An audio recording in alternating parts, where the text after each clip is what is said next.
নমস্কার বন্ধুরা, গপ্পগাথায় তোমাদের সকলকে জানাই সুস্বাগতম। আমার এই চ্যানেলে থাকবে নানা স্বাদের গল্প এবং কবিতা। সেই সমস্ত শুনে যদি তোমাদের ভালো লাগে অবশ্যই একটা লাইক করো এবং মতামত পাঠিও, যেটা আমার কাছে অত্যন্ত দামি। আর এই সমস্ত ভিডিওর নোটিফিকেশন পাওয়ার জন্য অবশ্যই চ্যানেলটিকে সাবস্ক্রাইব করে পাশে থাকা বেল আইকনটি প্রেস করে দিও। তাহলে চলো শুরু করা যাক আজকের গল্প। শুরু করছি আজকের রহস্য গল্প। সৈয়দ মুস্তাফা সিরাজের লেখা অশ্বডিম্ব রহস্য। ঘোড়া ডিম পেড়েছে, মানে ঘোড়ার ডিম।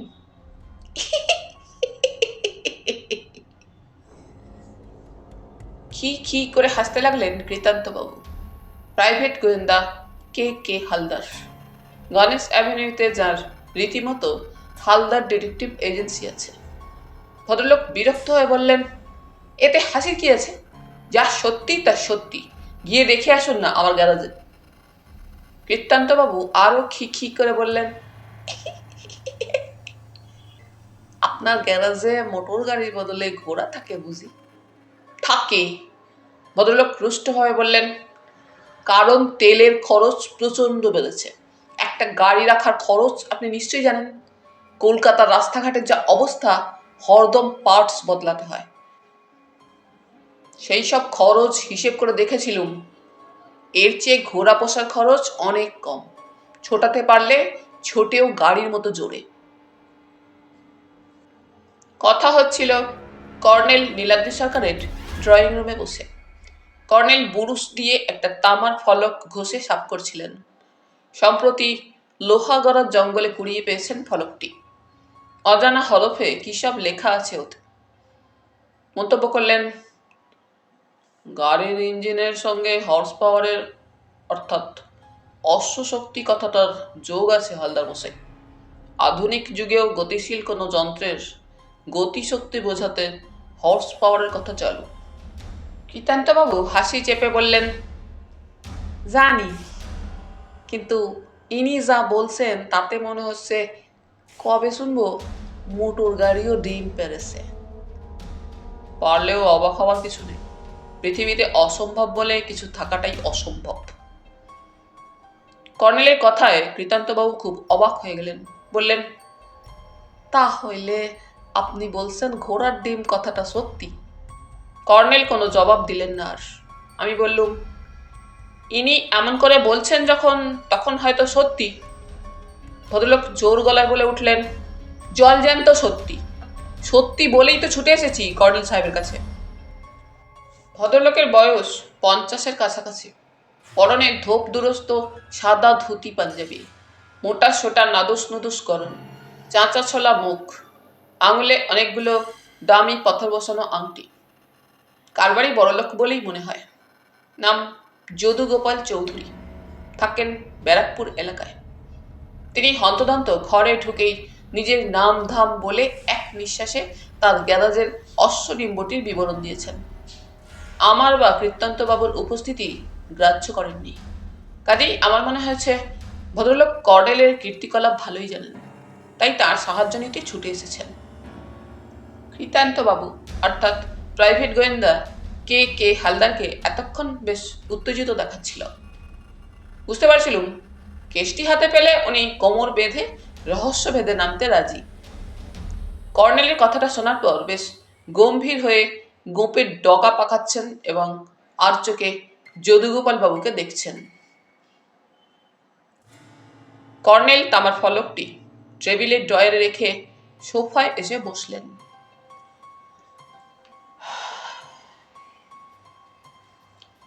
ষষ্ঠীচরণ ট্রেতে করে কফি দিয়ে গেল। কফিতে চুমুক দিয়ে কর্নেল মুচকি হেসে বললেন,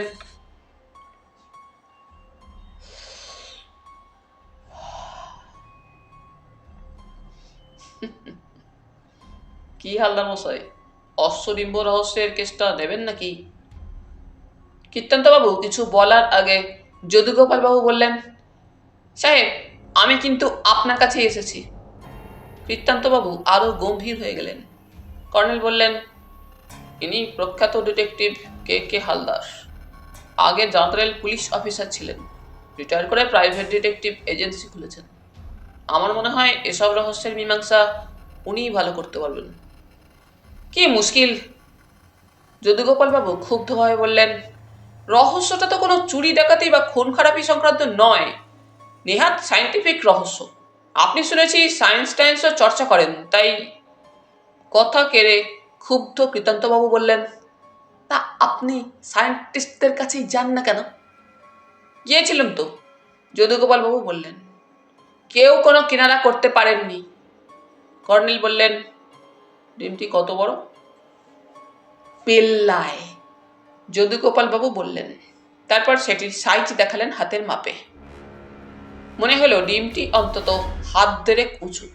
কর্নেল বললেন, সেটি এখন আছে কোথায়? আমার ঘোড়ার পেটের তলায়, যেন তা দিচ্ছে। যদুগোপালবাবু মুখে রহস্যের ভঙ্গি ফুটিয়ে বললেন, ঘোড়াটা স্বভাবও রাতারাতি বদলে গেছে, খুব হিংস্র হয়ে উঠেছে। ডিমটাকে সরাতে গেলেই ঠ্যাক ঝুরছে, চিহি চিহি করে চেঁচাচ্ছে। তাহলে সায়েন্টিস্টরা পরীক্ষা করলেন কিভাবে? একটু দূর থেকে কিসব হাবিজাবি মেশিনের নল ডিমটার গায়ে ঠেকিয়ে পরীক্ষা করলেন। তারপর বললেন, কিছু বোঝা যাচ্ছে না। যদুগোপালবাবু হতাশভাবে বললেন, এদিকে খবরটা গেছে রোডে, বাড়ির গেটে রোজ হাজার হাজার লোক জড়ো হচ্ছে, পুলিশে খবর দিতে হয়েছে পর্যন্ত। আপনি দয়া করে এখনই একবার চলুন কর্নেল। কৃতান্তবাবু হঠাৎ উঠে দাঁড়ালেন, হাই তুলে বললেন, কর্নেল, জয়ন্তবাবু, আসি। তারপর মুচকি হেসে বেরিয়ে গেলেন।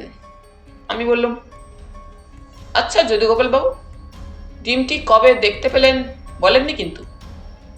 যদুগোপাল গুম হয়ে বললেন, গতকাল ভোরবেলা গ্যারাজে রোজকার মতো ঘোড়াটাকে দেখতে গিয়ে অবাক হয়ে দেখি পেটের তলায় একটা ডিম। যেই সরাতে গেছি সেটা মুখ ঘুরিয়ে চি করে কামড়াতে এলো। রাতারাতি একেবারে বদলে গেছে ঘোড়াটা। বিশেষ করে আমাকে দেখলেই চি করে দাঁত বের করছে। বুঝুন অবস্থা। ঘোড়াটা দেখাশোনার জন্য নিশ্চয়ই সহিস রেখেছেন? না, আমি নিজেই ওর দেখাশোনা করি, খাওয়া দাওয়া স্নান করানো সবকিছুই। কর্নেল সাদা দাড়িতে অভ্যাস মতো আঁচড় কাটছিলেন, মাঝে মাঝে বিশালটাকেও হাত বুলোচ্ছিলেন, চোখ দুটো বন্ধ। সেই অবস্থায় বলে উঠলেন, আচ্ছা চৌধুরী মশাই, আপনার বাড়িতে কে কে আছেন? যদুগোপালবাবু বললেন, আমরা দু ভাই, আমি ছোট, দাদার নাম প্রাণগোপাল। গত বছর থেকে মাথায় একটু গন্ডগোল হয়েছে, তবে পুরোপুরি পাগল বলা চলে না, শুধু কথা টথা কম বলেন। যদি বা বলেন তার মানে সবসময় বোঝা যায় না। আর কে আছেন বাড়িতে? আমরা দু ভাই বিয়ে করিনি, চিরকুমার। ম্লান হাসলেন যদুগোপাল। দাদা বরাবর সাধু সন্ন্যাসী টাইপ মানুষ, শিশি বোতলে পৈতৃক ফ্যাক্টরি ছিল। ইদানিং কাচের চেয়ে প্লাস্টিকের পাত্রের চাহিদা বেশি, তাই প্লাস্টিক গুডস তৈরির কারখানাও করেছি। গত বছর প্রচন্ড লোকসান হবার পর দাদা প্রচন্ড শখ খেয়েই হয়তো ওইরকম হয়ে যায়। তারপর থেকে আমি একা বিজনেস দেখাশোনা করি। আর দাদা যখন বিয়ে করেনি তখন আমিও আর ওদিকে মন দিলাম না। হ্যাঁ, বাড়িতে আমরা দু ভাই বাদে আর আছে জগন নামে একজন কাজের লোক। রান্নাবান্নার জন্য আছে হরু ঠাকুর, একজন ঠিকে ঝি আছে। কর্নেল চোখ খুলে বললেন, ঠিক আছে, আমি সন্ধ্যার দিকেই যাবোক্ষণ। বেদা ভাই, যে বিজ্ঞানীরা ডিমটা পরীক্ষা করেছিলেন তাদের সঙ্গে একবার কথা বলা দরকার। আপনি তাদের নাম ঠিকানা লিখে দিন। যদুগোপালবাবুকে আমি একটা প্যাড এগিয়ে দিলাম। উনি তিনজন বিজ্ঞানীর নাম ঠিকানা লিখে দিলেন। কর্নেল কাগজটা নিয়ে চোখ বুলোচ্ছেন, এমন সময় ফোন বাজল। কর্নেলের ইশারায় আমি ফোন তুলে সাড়া দিলাম।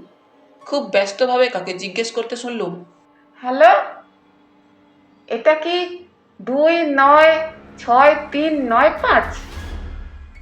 বললুম, হ্যাঁ, কাকে চান? আচ্ছা, ওখানে কি যদুগোপাল চৌধুরী মশাই আছেন? আছেন। আপনি কে বলছেন? আগে দয়া করে ওকে একটু ফোনটা দিন। যদুগোপাল বাবুকে ফোন দিয়ে বললাম, আপনার। উনি অবাক হয়ে ফোন নিয়ে বললেন, কে? জগন? কি হয়েছে? হ্যাঁ, সে কি? কি আশ্চর্য! হতভাগা!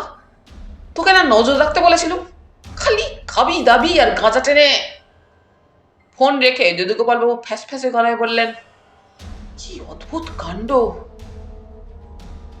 কর্নেল বললেন, ডিমটা উধাও হয়েছে কি? যদুগোপাল বাবু চমকে উঠে বললেন, টের পেয়েছেন আপনি? এই জন্যেই আপনার কাছে আসা। শুনেছিলুম আপনার আশ্চর্য দিব্য শক্তি আছে। কর্নেল মাথা নেড়ে বললেন, মোটেও না চৌধুরী মশাই, নিছক অনুমান। আমি বললুম, আপনার জগনবাবুর কথা আমিও স্পষ্ট শুনতে পাচ্ছিলুম। খুব জোরে চেঁচিয়ে কথা বলছিলেন, কাজেই কর্নেলেরও শুনতে পাওয়া স্বাভাবিক। যদুগোপালবাবু ব্যস্তভাবে উঠে দাঁড়ালেন। কর্নেল, দেখছেন তো কি রহস্যময় ব্যাপার? এই জন্যেই তো আপনাকে এখনই যেতে অনুরোধ করছিলুম। যাই হোক, তা যখন যাবেন না, সন্ধ্যা 6টা নাগাদ আসবেন কিন্তু, প্লিজ। যাব। যদুগোপালবাবু বেরিয়ে গেলে বললুম, ব্যাপারটা কি মনে হচ্ছে কর্নেল? কর্নেল একটু হাসলেন। ডার্লিং, ঘোড়ার ডিম সত্যিই একটা রহস্যময় ব্যাপার। একটু আগে বললুম না, পৃথিবীতে অসম্ভব বলে কিছু না থাকাটাই অসম্ভব। আমার মাথায় কিছু ঢুকছে না, কিছুই বুঝতে পারছি না।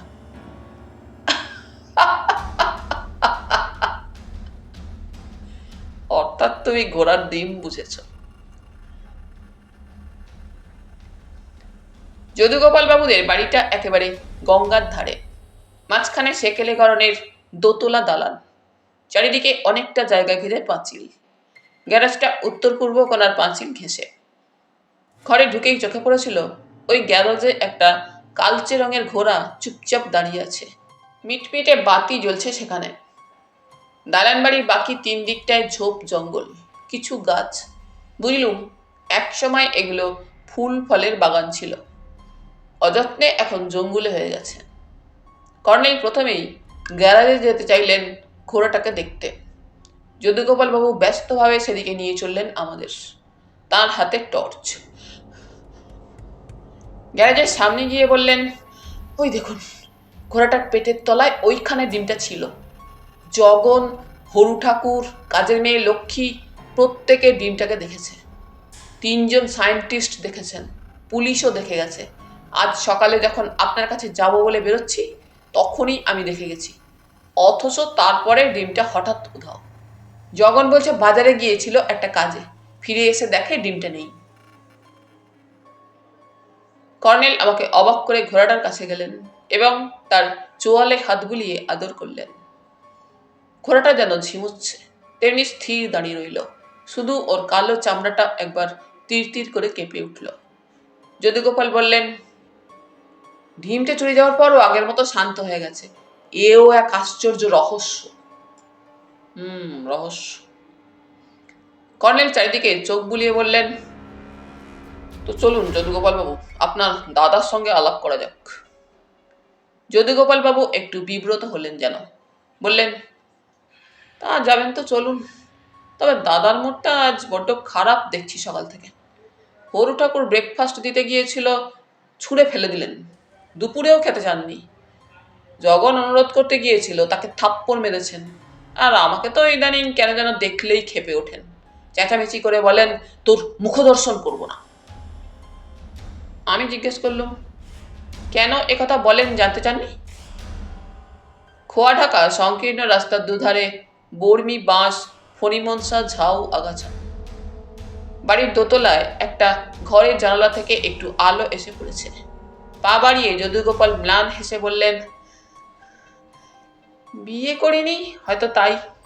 দাদা আমার জন্য পাত্রী ঠিক করেছিলেন, সে বছর কয়েক আগের কথা। তখন উনি সুস্থ মানুষ, ওর কথা রাখেনি। এটা কিছুতেই ভুলতে পারছেন না। কর্নেল বললেন, আজ সকাল থেকে আপনার দাদার মুড খারাপ বললেন। একটু বুঝিয়ে বলুন তো। যদুগোপাল চাপা স্বরে বললেন, বললুম না, কিছু খাননি। না মানে পাগলামির নতুন কোনো লক্ষণ দেখেছেন কি? হ্যাঁ হ্যাঁ, প্রায় লাফিয়ে উঠলেন যদুগোপাল। দেখেছেন, আপনি না বললে খেয়ালই হতো না। এই জন্যেই আপনার শরণাপন্ন হওয়া। দাদার গলার স্বর কেমন বদলে গেছে, ভাঙা, খনখনি, কেমন যেন। উপযুক্ত শব্দ হাতড়াচ্ছিলেন যদুগোপাল। শেষে বললেন, মানে মানুষ প্রচন্ড রাগে চেঁচামেচি করে শেষে ক্লান্ত হয়ে গেলে যেমন গলায় গজরাতে থাকে, ঠিক তেমনি। কিংবা অষ্টপ্রহর সংকীর্তন করে গাইয়ের গলার অবস্থা যেমন হয়।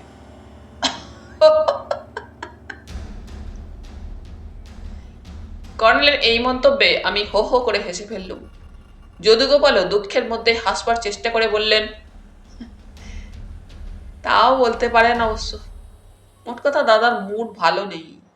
দোতলা বাড়িটাতে ঢুকেই প্রশস্ত হলঘর, দামি সোফা সেট, বুক সেলফ আর হরেক ভাস্কর্যে সাজানো। কর্নেল কিছু বলার আগেই যদুগোপাল বললেন, সবই দাদার নিজের হাতে সাজানো। কার বাড়ির লোক হলে কি হবে, দাদার বইপত্র পড়ার খুব ঝোঁক ছিল, রুচিশীল মানুষ। এখন মাথার গন্ডগোল হলেও সব সময় বই পড়ার অভ্যাস যায়নি। গিয়েই দেখবেন আশা করি। দেয়ালে বড় বড় সব পোর্ট্রেট ঝোলানো। কর্নেল ছবিগুলো দেখছিলেন। তখন যদুগোপাল একে একে এইগুলোর সঙ্গে কর্নেলের পরিচয় করিয়ে দিচ্ছিলেন। এইটে আমার ঠাকুরদা গোপাল চৌধুরীর। নিঃসম্বল অবস্থায় বর্ধমান থেকে কলকাতা এসেছিলেন। পুরনো শিশি বোতল কেনার কারবার খোলেন। শেষে তো এইটে আমার পিতৃদেব নবগোপাল চৌধুরীর ছবি। আর এটা হলো আমার মাতৃদেবী ভবসুন্দরীর। কর্নেল আরেকটি পোর্ট্রেটের দিকে আঙুল তুলে বললেন, উনিকে? বলেই কর্নেল ছবির নিচে গিয়ে ছবির তলায় নামটা পড়তে থাকলেন। নিস্তারিণী দেবী, জন্ম 1912 খ্রিস্টাব্দ 17 জুন, মৃত্যু 1936 খ্রিস্টাব্দ 20 ডিসেম্বর। যদুগোপাল একটু গম্ভীর হয়ে বললেন, বাবার প্রথম পক্ষের স্ত্রী অসুখ হয়ে মারা যান। ওর সন্তানাদি ছিল না। যদুগোপাল কুণ্ঠিতভাবে হাসলেন একটু। পারিবারিক সব কথা তো খুঁটিয়ে বাইরের লোককে বলা যায় না। তাছাড়া দাদা আমার চেয়ে 5 বছরের বড়। আমরা কখনো নিজেদের সৎ ভাই বলে চিন্তা করিনি, তাই কাউকে সে কথা বলতেও চাইনি। কর্নেল ঘুরে দাঁড়িয়ে বললেন, তাহলে প্রাণগোপাল বাবু আপনার সহোদর ভাই নন? যদুগোপাল ব্যস্তভাবে জিভ কেটে বললেন, হ্যাঁ, না না, আমরা 2 মায়ের ছেলে বটে, কিন্তু কখনো ওসব ভাবিনি, আজও ভাবি না, ভাবতেও খারাপ লাগে। আমার মা দাদাকে নিজের পেটের ছেলের মতোই মানুষ করেছিলেন, বরং আমি যেন মায়ের কাছে সৎ ছেলে ছিলাম। যত আদর যত্ন সব দাদার প্রতি ছিল মায়ের, মরার সময়ও। ঢোক গিলে চোখ মুছলেন যদুগোপাল। কর্নেলের ওপর আমার রাগ হলো। ওসব পারিবারিক আবেগপ্রবণ জায়গায় কি দরকার ছিল নাক গলানোর? কর্নেল নির্বিকার মুখে বললেন, বুঝেছি, চলুন আপনার দাদার সঙ্গে আলাপ করা যাক। কিভাবে আমাকে নেন দেখি। যদুগোপাল বললেন, চলুন চলুন। দাদার মাথায় গন্ডগোল থাকলেও এমনিতে খুব ভদ্র, কথাবার্তা একটু কম বলেন, এই যা। তবে আজকের ব্যাপার যা দেখছি, বুঝতে পারছি না কিভাবে আপনাকে নেবেন। শুধু একটা অনুরোধ, তেমন কিছু দেখলে যেন ওকে আর ঘাঁটাবেন না, নইলে ভাঙচুর শুরু করে দেবেন, সামলাতে পারবো না আমরা। ঘরের ভেতর থেকে ঘোরানো চওড়া সিঁড়ি উঠে গেছে ওপরের তলায়। লম্বা বারান্দার মুখে একটা তাগড়াই চেহারার গুঁফো লোককে দেখা গেল। যদুগোপাল চাপা স্বরে তাকে বললেন, কি রে জগন, বড়বাবুর কি অবস্থা? এই তাহলে জগন। সে গম্ভীর মুখে তেমনি চাপা স্বরে বলল, প্রায় একই রকম। ইজি চেয়ারে বসে বই পড়ছেন, টেবিলে খাবার ঢাকা দিয়ে রাখতে বললেন শুধু। মনে হচ্ছে খিদে পেয়েছে। তাহলে যাই, হরু ঠাকুরকে বলি গিয়ে সকাল সকাল খাবার পাঠিয়ে দিতে। সবে জগন ঘুরে পা বাড়িয়েছে, হঠাৎ আলো নিভে গেল বাড়ির। যদুগোপাল ব্যস্ত হয়ে বললেন, ওই যা, লোডশেডিং এর আর সময় ছিল না। ও জগন, বড়বাবুর ঘরে মোম জ্বেলে দিয়া এক্ষুনি, নইলে হুলস্থুল বাঁধাবেন। বলে জগনের হাতে টর্চটা দিলেন। জগন টর্চ জেলে টানা লম্বা বারান্দা ধরে হন্তদন্ত এগিয়ে গেল। সেই সময় ওদিক থেকে ক্ষণক্ষণে গলায় কার চেঁচামেচি শোনা গেল, এই জগনা। তারপর দুম দাম শব্দ ভেসে এলো। যদুগোপাল বললেন, দেখলেন, শুনলেন তো কর্নেল, জগনটা এত বোকা, ওকে সব সময় কাছাকাছি থাকতে বলি এই জন্যেই। টানা বারান্দার শেষ প্রান্তে উত্তর পূর্ব কোণার ঘরের দরজার সামনে পৌঁছে দেখলুম জগন একটা নিচু টেবিলে মোমটা ইতিমধ্যে জেলে দিয়েছে।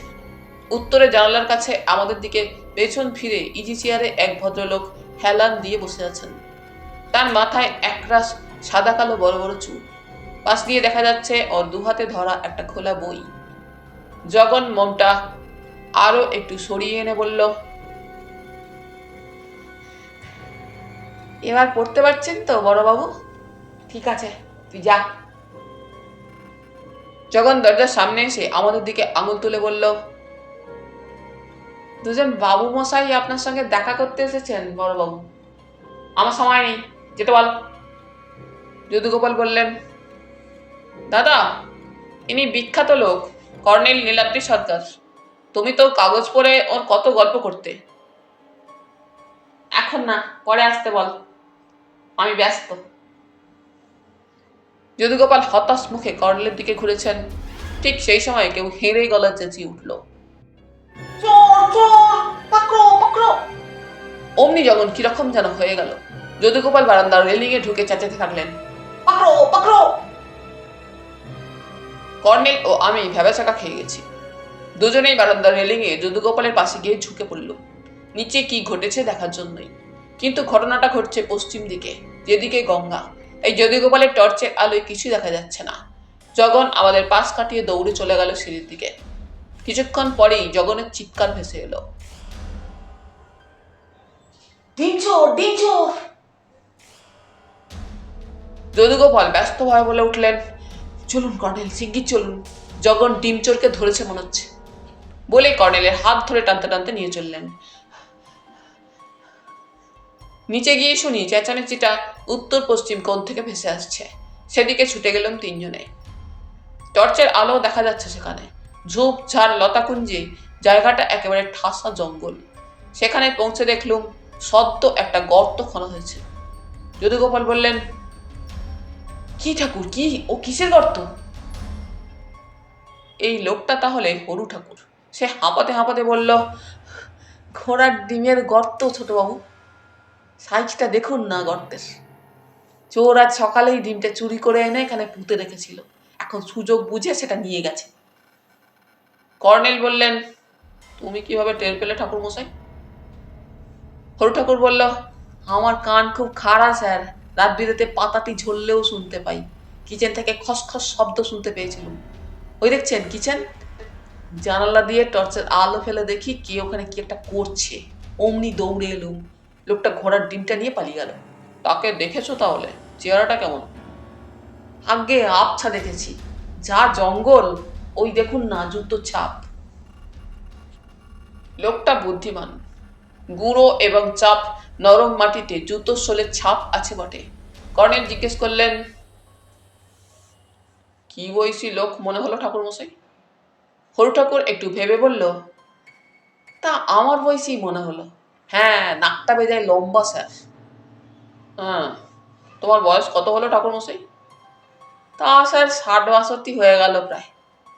এই সময় জগন এসে পড়ল। হাঁপাতে হাঁপাতে বলল, পাঁচিল ডিঙিয়ে ঢুকেছিল চোর, গঙ্গার ঘাটের দরজা খুলে পালিয়ে গেছে।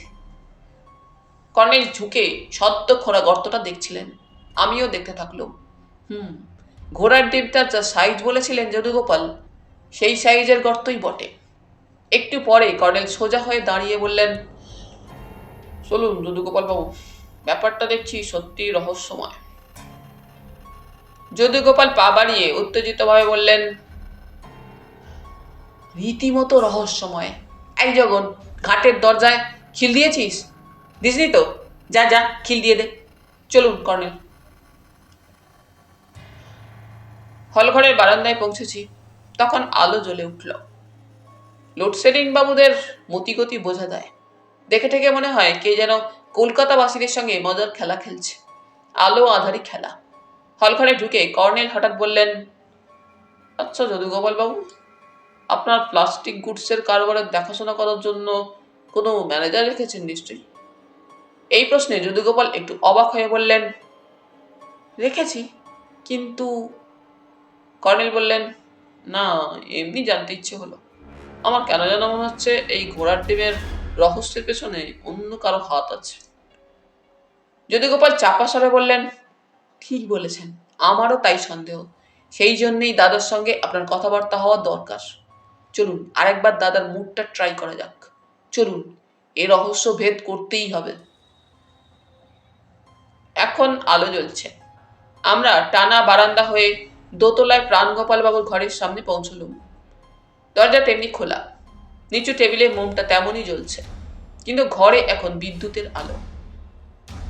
সেই আলোয় শিউরে উঠে দেখলুম প্রাণগোপাল বাবু ইজি চেয়ারের পাশে উপুর হয়ে পড়ে আছেন, পিঠে পাঞ্জাবি ছাপিয়ে চাপ চাপ রক্ত। যদুগোপাল দৃশ্যটা দেখা মাত্র দু হাতে মুখ ঢেকে প্রচন্ড আর্তনাদ করে উঠলেন, দাদা!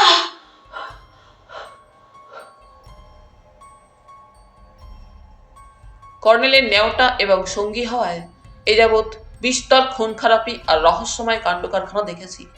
এই অশ্বডিম্ব রহস্য এবং প্রাণগোপাল বাবুর হত্যা রহস্যের মতো যুগল রহস্যের ঘোর ম্যাচ কখনো দেখিনি। মনে মনে বলছিলুম, ওহে বৃদ্ধ গোয়েন্দা প্রবর, এবার দেখি তোমার টেকো মাথায় ঘিলুর শক্তি কতখানি। এবার তোমার ঋষিসুলভ সাদা দাড়ি ছিঁড়েও কুল পাবে না। সকালে আমাকে ও ড্রয়িং রুমে দেখে গোয়েন্দা প্রবর মুচকি এসে বললেন, কি জয়ন্ত, তোমাদের দৈনিক সত্যসেবক তো এইমাত্র পড়ল এক জব্বর অন্তর্তদন্তের সূত্রপাত করেছ, কিন্তু তুমিও যে পুলিশের থিওরি মেনে জগনকে হত্যাকারী সাব্যস্ত করবে ভাবতেও পারিনি। ষষ্ঠীচরণ কফি দিয়ে গেল। কফিতে চুমুক দিয়ে বললুম,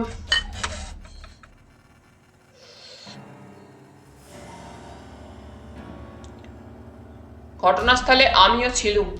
প্রাণগোপাল বাবুকে যখন জীবিত দেখেছি তখন জগন সেখানে ছিল। ডিমচোরের ব্যাপারটা নিয়ে চেঁচামেচি শুরু হলে আমরা নিচে গেলুম। তারপর একমাত্র জগন ছাড়া আর সবাই, মানে যদুগোপাল বাবু আর হরু ঠাকুর আমাদের সামনে উপস্থিত ছিল। জগন এলো অন্তত মিনিট 20 পরে, এসে বলল চোর খুঁজতে গিয়েছিল। তারপর আমরা ওপরে গিয়ে দেখলাম প্রাণগোপাল বাবু খুন হয়ে পড়ে আছে। আর এই জগন ছাড়া ওই সময় আর কারোর পক্ষে খুন করার সুযোগ ছিল না। কর্নেল সেই তামার ফলক সাফ করতে করতে বললেন, প্রত্যেকটি খুনের পেছনে মোটিভ বা উদ্দেশ্য থাকে। জগনের মোটিভ কি জানা যাবে, অশ্বডিম্ব রহস্য ভেদ করতে পারলেই জানা যাবে। একটু অপেক্ষা করো, অশ্বডিম্ব এসে পৌঁছাবে।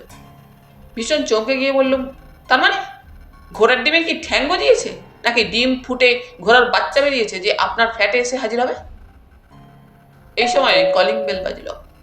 কর্নেল চাপা গলায় বললেন, সম্ভবত ঘোড়ার ডিমটি এসে গেল। ষষ্ঠী দরজা খুলে দিচ্ছে শুনতে পেলুম।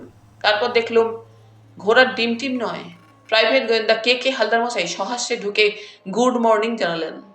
তার কাঁধে আজ একটা প্রায় সিমেন্টের বস্তার সাইজের কাপড়ের ব্যাগ।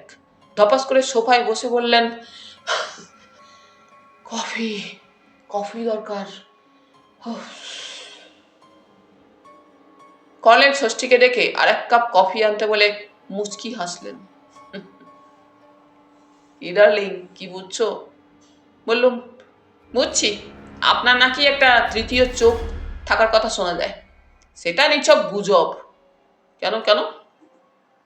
আপনি বললেন অশ্বডিম্বের আগমন ঘটছে, কিন্তু এলেন আমাদের হালদার মশাই।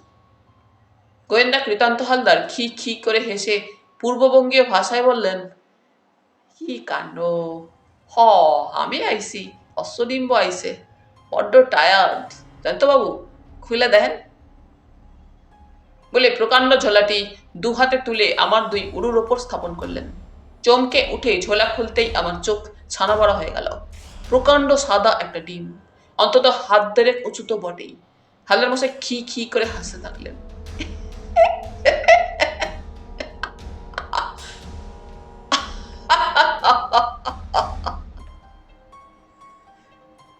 কর্নেল অট্টহাস্য করলেন। আমি হতবাক, তাজ্জব একেবারে। ডিমটি শোলার মতো হালকা, হাওয়া ঠাসা প্রকাণ্ড ফুটবল বললেও চলে, যদিও এটা ঝকঝকে সাদা এবং নিতান্তই ডিম, কারণ এর গড়ন ডিমের মতো। কর্নেল চোখ নাচিয়ে বললেন, কি ডার্লিং, তাহলে ঘোড়ার ডিম যে সত্যি সত্যি আছে, হাতে নাতে তার প্রমাণ পেলে তো? ফ্যাল ফ্যাল করে তাকিয়ে বললুম, কিন্তু এটা হালদার মশাই পেলেন কোথায়? বলেই নড়ে বসলুম। কৃতান্তবাবুর দিকে ঘুরে দেখি উনি মিটিমিটি হাসছেন। বললুম, তাহলে কি কাল সন্ধ্যায় যদুগোপাল বাবুর বাড়ি থেকে আপনি? আমার কথা কেড়ে কীর্তান্তবাবু বললেন, আবার কে? আমি গঙ্গার দিক থেকে পাঁচিল বেয়ে উঠে বাড়ির ভেতর ঢুকছিলুম। এই দেখুন, মাটি খোঁড়ার জন্য খুরপি নিয়ে গিয়েছিল। উনি জ্যাকেটের ভেতর পকেট থেকে রিভলভার বের করার ভঙ্গিতে একটা হাতুড়ি সেই খুরপি বের করে কফি টেবিলে রাখলেন। খুরপিতে একটু আধটু মাটিও লেগে আছে। বললুম, বুঝলুম, কিন্তু আপনি জানলেন কি করে যে কোথায় এটা পোতা আছে? খি খি করে অভ্যাস মতো হাসলেন প্রাইভেট গোয়েন্দা কে কে হালদার মশাই। ৩৬ বৎসর যাবৎ পুলিশের চাকরি করছি। গত সনে রিটায়ার কইরা ডিটেকটিভ এজেন্সি খুলছি। ইন্টেলিজেন্স ব্রাঞ্চে কাম করছি ৯ বৎসর। তো হইল গিয়া। কথা কেড়ে বিরক্ত হয়ে বললাম, আহা, সে তো সবই জানি, কিন্তু ডিমটা ওখানে পোতা আছে কি করে টের পেলেন? হালদার মশাই এক চুমুকে কফি সাবার করে চাপা স্বরে বললেন,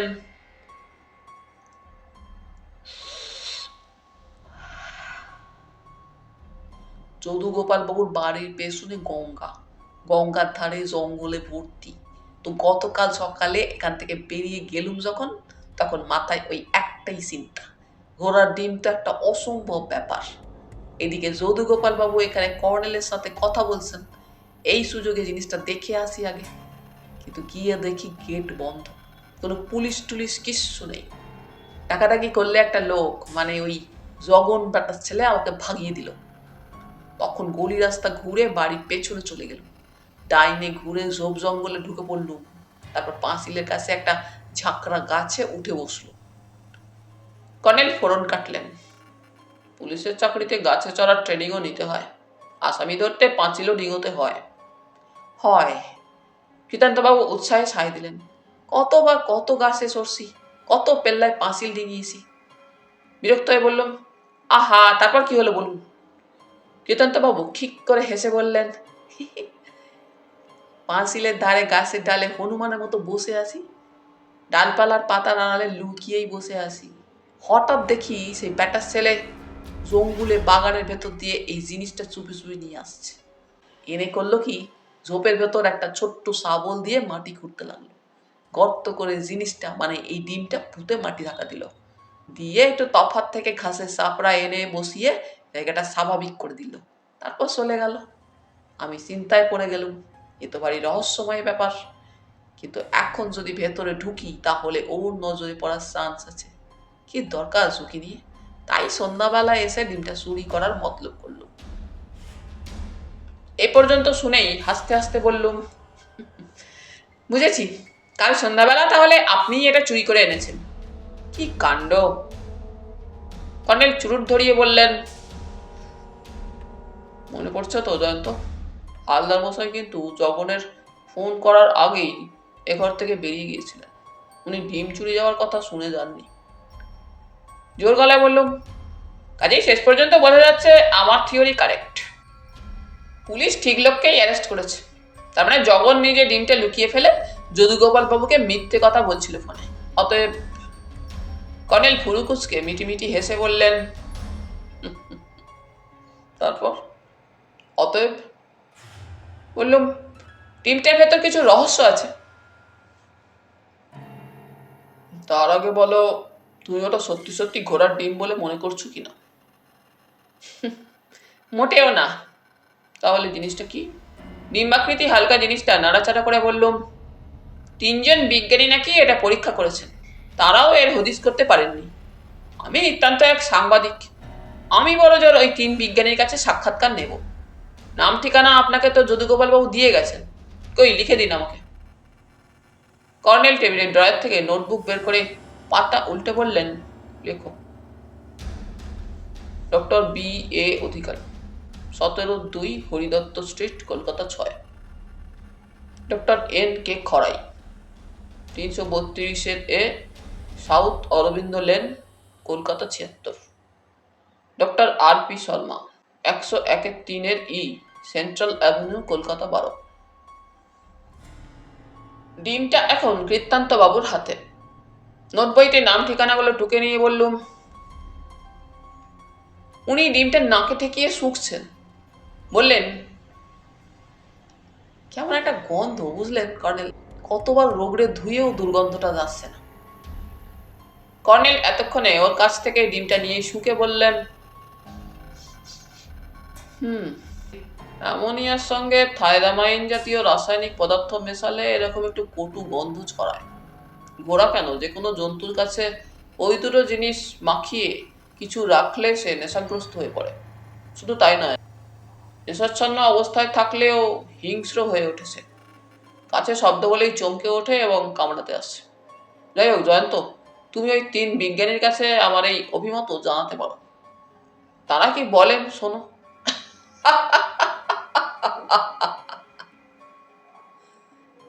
বলেই হঠাৎ অট্টহাসি হেসে উঠলেন। বললুম, হাসছেন কেন কর্নেল? হঠাৎ হাসবার কারণ কি? কর্নেল সমানে হাসতে থাকলেন।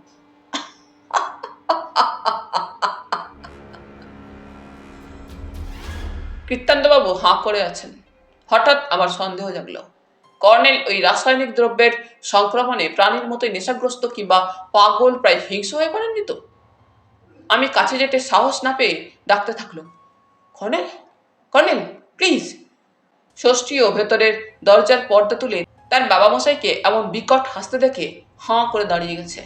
হাসির চোটে কর্নেলের হাত থেকে প্রকাণ্ড ডিমটি মেঝে পড়ে গেল। পড়েই চৌচিস। অমনি কর্নেল হাসি থামিয়ে বলে উঠলেন, এই রে। তারপর টুকরোগুলো কুড়োতে ব্যস্ত হলেন। না, দিব্যি সুস্থ মানুষ মনে হচ্ছে এখন। টুকরোগুলো কুড়িয়ে হাঁক দিলেন, ষষ্ঠী, এগুলো আমার ল্যাবে রেখে আয় তো বাবা। কাগজে মুড়ে যত্ন করে রাখবি কিন্তু। কৃত্তান্ত হালদার মশাইয়ের জোরালো ফোঁস শব্দ কানে এলো। বললেন, এমন হাসছিলেন যে আমরা বড্ড ভয় পেয়ে গেছিল। কেন হাসছিলেন কর্নেল স্যার? কর্নেল নিভন্ত চুরুট লাইটার জেলে ধরিয়ে বললেন, ডিমটা নিচে প্লাস্টিকে তৈরি। ষষ্ঠীচরণ কাগজে মুড়ে খোলসগুলো নিয়ে গেল। ভেতরে কিচ্ছু নেই, ফাঁপা একটা নিশ্ছিদ্র ডিম্বাকৃতি খোল মাত্র। এবং কর্নেল তো বলেই দিলেন ওটা প্লাস্টিকে তৈরি। এবার কৃতান্তবাবু নড়ে বসলেন। বললেন, হ হ, আমারও হেই ডাউট হয়েছিল, সাহস কইরা কইতে পারি নাই।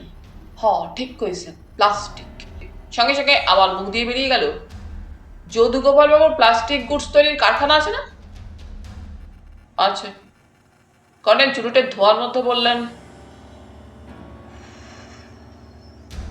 যাই হোক, তবু আমি যে ঠিক বলছি তারও প্রমাণ নেই, যতক্ষণ না ল্যাবরেটরিতে জিনিসটা পরীক্ষা করা হচ্ছে।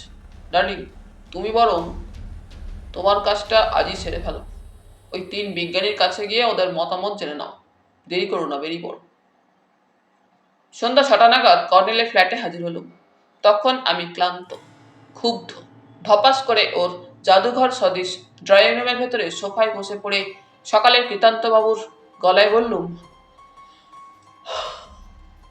কফি কফি, শুধু কফি। দেখলুম প্রাইভেট গোয়েন্দা হালদার মশাইও বসে রয়েছেন, মুখটা গম্ভীর। কর্নেল ষষ্ঠীকে ডেকে ঝটাপট কফির ফরমাশ করে আমার দিকে ঘুরলেন, মুখে মিটিমিটি হাসি। বললেন, খুব ক্লান্ত দেখাচ্ছে তোমাকে। ভীষণ ক্লান্ত এবং ক্ষুব্ধ দেখাচ্ছে। হ্যাঁ, আমি ক্ষুব্ধ, খামোকা ছোটাছুটি করে। তিন বিজ্ঞানীকে খুঁজে পাওনি? বৃদ্ধ গোয়েন্দা প্রবর সহাস্যে বললেন, পাওনি, কারণ সত্যি সত্যি ও নামে কোনো বিজ্ঞানী নেই। খাপ্পয়া বলল, এমনকি ঠিকানাও ভুয়ো। কর্নেল তার সাদা দাড়িতে আঙুলের চিরুনিতে আঁচড় কাটতে কাটতে বললেন, অবশ্য ব্যারাকপুর থানার সাব ইন্সপেক্টর বারিন মণ্ডল। ওর কথার উপর বললুম, ওই থানাতেও গিয়েছিলাম, বারিনবাবুর ইন্টারভিউ নিয়েছি। উনি জগনের কাছে খবর পেয়ে ব্যাপারটা দেখতে গিয়েছিলেন মাত্র। অফিসিয়াল তদন্তের প্রশ্নই ওঠে না। বললেন, হ্যাঁ, একটা প্রকাণ্ড ডিম দেখেছেন বটে, তবে ঘোড়াটার পেটের তলায় নয়, একটু তফাতে, গ্যারাজের কোনায়, ঘোড়াটার মুখের দিকে। এবং ঘোড়াটা ঝিমোচ্ছিল। হ্যাঁ, এবং বারিনবাবু ডিমটার দিকে এগোলে চি ডাক ডেকে ওকে কামড়াতে এসেছিল।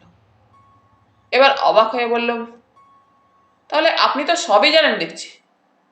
ষষ্ঠী কফি আনল, চুমুক দিল। ষষ্ঠী কফিটা দারুণ করে। ক্লান্তি জুড়িয়ে গেল। কর্নেল একটু হেসে বললেন, জানি, মানে কাল সকালে যদুগোপালবাবু চলে যাওয়ার পর বিজ্ঞানীত্বের খোঁজে বেরিয়েছিল। পাত্তা না পেয়ে ব্যারাকপুর থানায় গিয়েছিল। এসবের জন্যই যদুগোপালবাবুর সঙ্গে যেতে অনুরোধ করা সত্ত্বেও সঙ্গে যায়নি। সন্ধ্যায় যাব বলেছিল। ডার্লিং, তুমি তো জানো আমি আগে ভালো করে চারিদিক না দেখে শুনে কোনো কাজে পা বাড়াইনি। কৃতান্তবাবু বারবার ঘড়ি দেখছিলেন। বললেন, 6:30 বেজে গেল, এখনো তো লালবাজার থেকে ডিসি সাহেব এলেন না। বললুম, ডিসি মানে গোয়েন্দা দপ্তরের কর্তা অরিজিৎ লাহিড়ী? কর্নেল শুধু মাথা দোলালেন। কৃতান্তবাবু একটু অস্থিরভাবে বললেন, পুলিশের আর সে ডিসিপ্লিন নাই, সব ভাইঙা তছনছ হইয়া পড়েছে। রেগুলারিটি নাই, কিচ্ছু নাই, কথা দিয়া কথা রাখেন না কেউ। আমাগো আমলে কি অবস্থা ছিল কখন যায় না। একবার হইল কি, বাধা পড়ল ওর কথায়। কলিং বেল বাজল। অমনি কৃতান্তবাবু নড়ে চড়ে এবং হাসি মুখে ঝটপট উঠে দাঁড়ালেন। চাপা গলায় বললেন, সাহেব আইয়া পড়ছেন। প্রাক্তন ইন্সপেক্টর কৃতান্ত হালদার ডিটেকটিভ ডিপার্টমেন্টের ডেপুটি কমিশনার সাহেবকে স্যালুট ঠোকার জন্য অ্যাটেনশন ভঙ্গিতে দাঁড়িয়ে রয়েছেন দেখে হাসি পাচ্ছিল। কিন্তু তার বরাত, লাহিড়ী সাহেবের বদলে যিনি এলেন তিনি যদুগোপাল। মুখে গম্ভীর শোকের ছাপ। কর্নেল আসতে বললেন, বসুন যদুগোপালবাবু। যদুগোপালবাবু ক্লান্তভাবে বসলেন। পকেট থেকে রুমাল বের করে চোখ মুছে ভাঙা গলায় বললেন, জগন যে এমন বিশ্বাসঘাতকতা করবে কল্পনাও করিনি। দুধ দিয়ে সাপ পুষেছিল কর্নেল। কৃতান্তবাবু বসে পড়েছেন, মুখটা গম্ভীর। কর্নেল বললেন, আচ্ছা যদুগোপালবাবু, জগন কেন আপনার দাদাকে খুন করলো এ সম্পর্কে আপনার কি ধারণা? যদুগোপালবাবু বললেন, একটা সন্দেহ হচ্ছে। হ্যাঁ বলুন। মায়ের কাছে শুনেছিলাম বাবা নাকি একবার নিলামে বহু টাকা দামের হিরে মুক্তোর অলংকার কিনেছিলেন, কিন্তু সেগুলো বাবা কোথায় রেখে গেছেন হদিস পাওয়া যায়নি। এখন আমার মনে হচ্ছে দাদার কাছেই সেগুলো লুকানো ছিল। গত বছর কালবারে প্রচন্ড লোকসানের পরে দাদার মাথায় গন্ডগোল দেখা যায়। আমাদের প্লাস্টিক গুডস তৈরির কারখানা আছে। এখন মনে হচ্ছে দাদা গোপনে একটা প্লাস্টিকের খোল তৈরি করে। কৃতান্তবাবু বলে উঠলেন, ঘোড়ার ডিম বলুন, অশ্ব ডিম। যদুগোপাল একটু বিরক্ত হয়ে গেলেন বোঝা গেল। বললেন, আহ, কথাটা শুনুন আগে। ওটাই দাদার পাগলামি। জিনিসগুলো ওই ডিমের গরম খোলের ভেতর ঢুকিয়ে মুখটা সিল করে দিয়েছিলেন। তারপর পাগলামির ঝোঁকে আমার ঘোড়াটার কাছে রেখে এসেছিলেন। সে পাগলামি ছাড়া কারণ খুঁজে পাচ্ছি না। যাই হোক, ধূর্ত জগন কিভাবে তার টের পেয়ে জিনিসটা চুরি করে বাগানে পুঁতে রেখে আমাকে কাল সকালে এখানে মিথ্যে ফোন করেছিল। কর্নেল সায় দিয়ে বললেন, ঠিক ঠিক। যদুগোপাল শ্বাস ফেলে বললেন, কাল সন্ধে ওটা। আমি বাধা দিয়ে বললুম, কিন্তু হরু ঠাকুর যখন চোর চোর বলে চেঁচায় তখন তো জগন আমাদের সঙ্গে ছিল। যদুগোপালবাবু জোরে মাথা নেড়ে বললেন, না না, ওর ওর কোনো লোককে বলা ছিল। ওই লোকই ওর কথা মতো বাগানে ঢুকে জিনিসটা ঠিক জায়গা থেকে তুলে নিয়ে পালায়। জগনকে তো জানেন না, পাড়ার ওর চেলার অভাব নেই। কর্নেল বললেন, তা সম্ভব বটে। যদুগোপালবাবু জোর দিয়ে বললেন, ঠিক তাই। চোর তাড়ানোর ছলে শয়তানটা ওপরে গিয়ে দাদাকে খুন করে, তারপর ভালো মানুষ সেজে গঙ্গার দিকে দরজা খুলে আমাদের কাছে আসে। আমরা তখন বাগানে। ঠিক ঠিক, আপনার কথায় যুক্তি আছে। এবার যে জন্য আপনার কাছে ছুটে এলুম বলি। যদুগোপালবাবু কান্না জড়ানো সারে বললেন, ব্যাটার ছেলে আমার নামে পুলিশকে কি সব বলেছে। পুলিশ আমাকে জেলায় জেলায় জেলবার করে দিচ্ছে। আমিই নাকি ষড়যন্ত্র করেছিলাম দাদাকে খুন করার জন্য। অথচ দেখুন, আপনি আর জয়ন্তবাবু সাক্ষী। দাদাকে আমরা তিনজন জীবিত অবস্থায় বই পড়তে আর কথাবার্তা বলতে শুনেছি। কর্নেল জোর গলায় বললেন, হ্যাঁ শুনেছি, আপনি আমাদের সঙ্গেই ছিলেন সারাক্ষণ। এবারে দয়া করে পুলিশকে সেই কথাটা বলুন স্যার। কাল রাত্রে তো পুলিশকে আমরা বলেছি সে কথা। আজ আবার পুলিশ উল্টো গাইছে, জগন নাকি কিসব কবুল করেছে। আমাকে যে কোনো সময় পুলিশ অ্যারেস্ট করবে মনে হচ্ছে। তাই আপনার কাছে ছুটে এলুম কর্নেল স্যার, আপনারা আমার সাক্ষী। আমি দৈনিক সত্যসেবক পত্রিকার অন্তর্তদন্তের দ্বিতীয় দফা হিসাবে যদুগোপাল বাবুর বক্তব্য নোট করছিলাম। সাই দিয়ে বললাম, আলবাত সাক্ষী আমরা, কিন্তু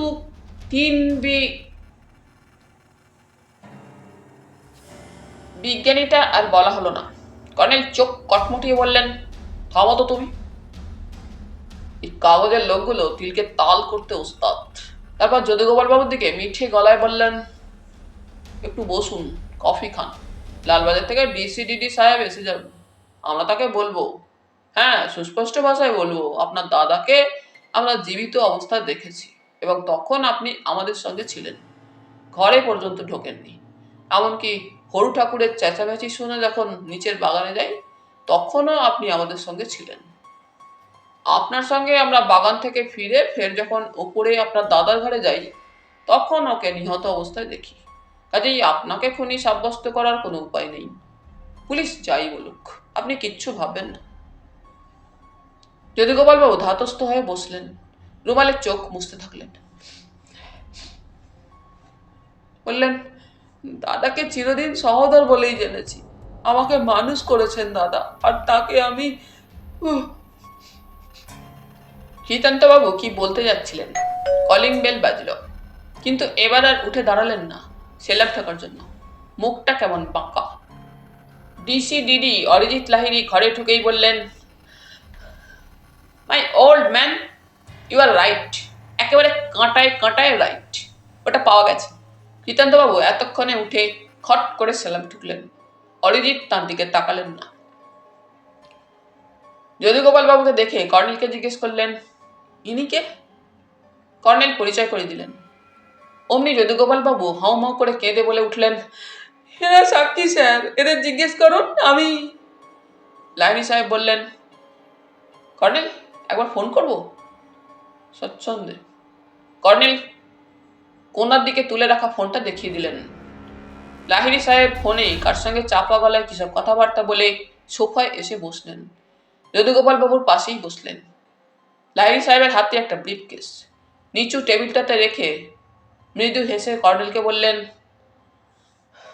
মর্গের রিপোর্ট পাওয়া গেছে। কর্নেল বললেন, কি আছে রিপোর্টে? লাহিড়ী সাহেব ব্রিফকেস সামান্য খুলে একটা কাগজ বের করে কর্নেলকে দিলেন।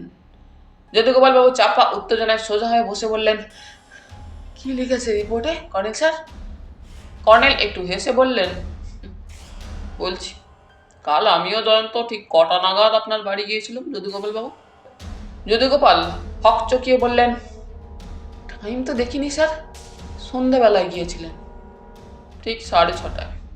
কর্নেল বললেন, গিয়ে দরজার বাইরে থেকে আপনার দাদাকে বই পড়তে দেখলুম, কথাও বললেন। কর্নেল স্যার, তার আগে সিঁড়িতে ওঠার সময় লোডশেডিং হয়েছিল, তখন দাদাকে হ্যাঁ জগন্না বলে চেঁচাতেও শুনেছিলেন।